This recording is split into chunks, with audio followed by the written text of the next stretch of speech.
और दुनिया की हर छोटी बड़ी खबर को देखने के लिए जुड़े रहिए हमारे चैनल 24 न्यूज़ इंडिया के साथ। उत्तराखंड सरकार होश में। जनजातीय क्षेत्र लोहारी गांव के लोगों का धरना आज 20वें दिन भी जारी रहा। आपको बता दें कि लखवाड़ बांध व्यासी बांध परियोजना पर लोहारी गांव के ग्रामीणों का धरना 20वें दिन भी आज जारी रहा। वहीं लखवाड़ बांध परियोजना से प्रभावित जनजातीय क्षेत्र लोहारी गांव के ग्रामीण धरना स्थल पर अपनी मांगों को लेकर बैठे हुए हैं। वहीं उनके बीच आज रुद्र सेना के संस्थापक राकेश तोमर उत्तराखंडी ने अपना समर्थन दिया और सरकार के खिलाफ जमकर नारेबाजी की। वहीं धरना स्थल पर लखवाड़ बांध परियोजना से प्रभावित सोसाइटी के अध्यक्ष नरेश चौहान ने भी सरकार को बताया कि हम दोबारा से उसी स्थान पर धरना देंगे, चाहे कोई दुर्घटना हो जाए, और लगातार हमारा धरना जारी रहेगा जब तक कि हमें जमीन के बदले जमीन नहीं दी जाती। राज्य में ऐसी गूंगी बहरी सरकार हो, अंधी। हमारे बीच में आज हमारे पत्रकार बंधु श्री बलबीर सिंह भंडारी जी, आप दैनिक जागरण से हो और रोज आप हमारी न्यूज को अपने समाचार पत्र के माध्यम से प्रकाशित करते हो। आपका मैं अपनी गांव की ओर से बहुत बहुत आभार और धन्यवाद प्रकट करता हूं कि आपका भी किसान से सहयोग मिल रहा है और हमारे बीच में हमारे साथी प्रिंट मीडिया से जुड़े बंधु भी हमारे बीच में उपस्थित है। आपका स्वागत।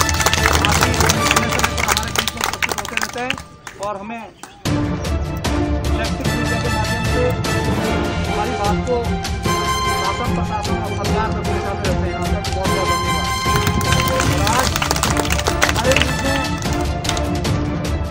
राकेश तोमर उत्तराखंड की सेना, आपका भी बहुत बहुत हार्दिक अभिनंदन, स्वागत। अभी धरने पर बैठे हुए हैं, क्या है हमारा मामला विस्थापन का है। हमारे गांव जो पूरा इसमें 82 परियोजना जो 120 मेगावाट की है, इसमें पूर्ण रूप से विस्थापित एक जनजाति का गांव है। हम जनजाति के लोग हैं। हमारा यहाँ से विस्थापन होना है जो सरकार के द्वारा काफ़ी टाइम से लंबित चल रहा है। पूर्ववर्ती सरकार की कांग्रेस के टाइम 3 जनवरी 2017 को कैबिनेट में एक प्रस्ताव पास किया गया था।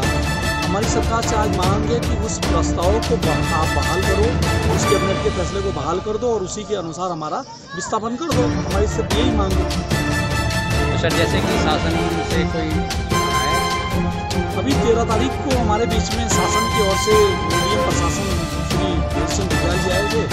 उसके बाद आज तक शासन प्रशासन का कोई भी आदमी हमारे बीच में हमारी सुध लेने नहीं आया। इसलिए हमारे लोगों में बहुत सरकार के प्रति और शासन के प्रति बड़ा रोष है और इसीलिए ये जो रोष है धीरे धीरे बढ़ता जा रहा है। और आगे की जो हमारी रणनीति है वो ये रणनीति की वीर सिंह विद्याल जी के कहने पर हमने माना था कि चलो हम एक सुरक्षित स्थान पर बैठ जाते हैं। पहले हम बांध के जड़ में बैठे हुए थे बिल्कुल, लेकिन हमारा जो अब अनुभव बता रहा है कि हमें वहीं जा करके वापस बैठ जाना चाहिए जहाँ से हम उठे थे, क्योंकि जब तक हम लोगों एक आध कोई ऐसी घटना ना हो जाए जिससे सरकार और शासन को कुछ असर पड़े, तब तक सरकार की आंखें और कान नहीं खुलने वाली, नींद नहीं खुलने वाली। धन्यवाद। अच्छा, जैसे कि लोहारी गांव में धरने पर बैठे हैं, क्या पूरा लोहारी गांव का जो धरना है ये प्रकरण 1972 से चला आ रहा है। 1972 में पहली बार लोहारी गांव की ज़मीन को एक्वायर किया गया था और लोहारी गांव की तब से लेके यही मांग थी कि ज़मीन के बदले ज़मीन दी जाए। आप सभी से बस यही कहना चाहता हूँ, शासन प्रशासन के भी आँख खोल के सुन लिया था शासन प्रशासन कि जो पीछे लोग बैठे हुए हैं, बच्चों के साथ बैठे हुए और हम लोग सब बैठे हुए। आज 20वां दिन है और आपके कानों में जू नहीं रेंग रही है। आपके अंदर मानवता मर चुकी है। ये इंसानियत नहीं है कि लोहारी गांव 20 दिन से बैठा हुआ है और आप मुख बधिर करके बैठे हुए हैं। एक 3 जनवरी 2017 को जो शासन में जो एक नियम बना था उसको बहाल किया जाए।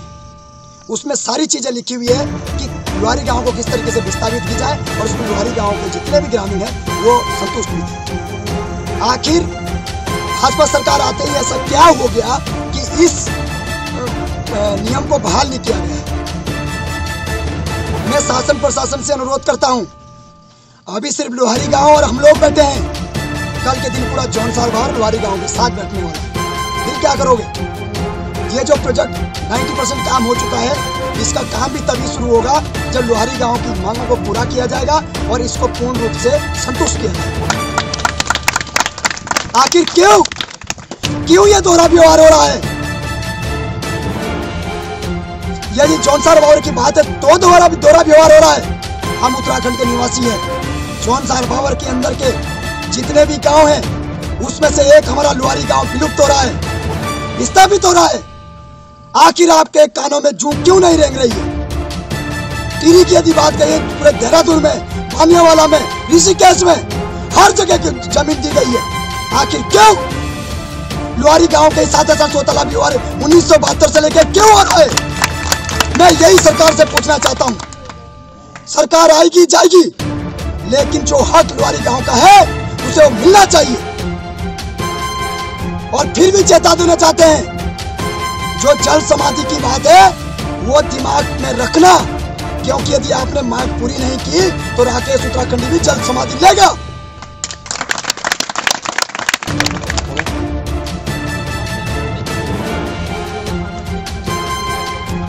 जैसे कि यहाँ लोहारी गांव के ग्रामीण धरने पर बैठे हैं,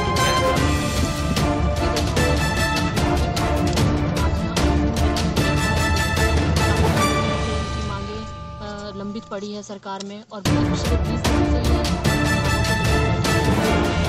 जैसे कि मुझे याद है कि इनका एक 3 जनवरी 2017 में प्रस्ताव पास हुआ था, तो उनके लिए स्थापन के लिए जमीन चिकनगढ़ में जो रेशम फार्म है, तो उस जगह पे इनको स्थापित किया जाना था। लेकिन सरकार जब चेंज हुई तो इनकी जो प्रस्ताव कैबिनेट में रखा गया था वो पूर्ण रूप से खारिज कर दिया गया। तो इन लोगों की अब जो स्थगित कर दिया गया और जो इनकी जो मांग है उसके आधार पर ही मैं सरकार से यही अनुरोध करती हूँ कि जो इनकी जो मांग है उसी क्या कहते हैं प्रस्ताव के आधार पर इनको पूर्ण रूप से विस्तारित किया जाए।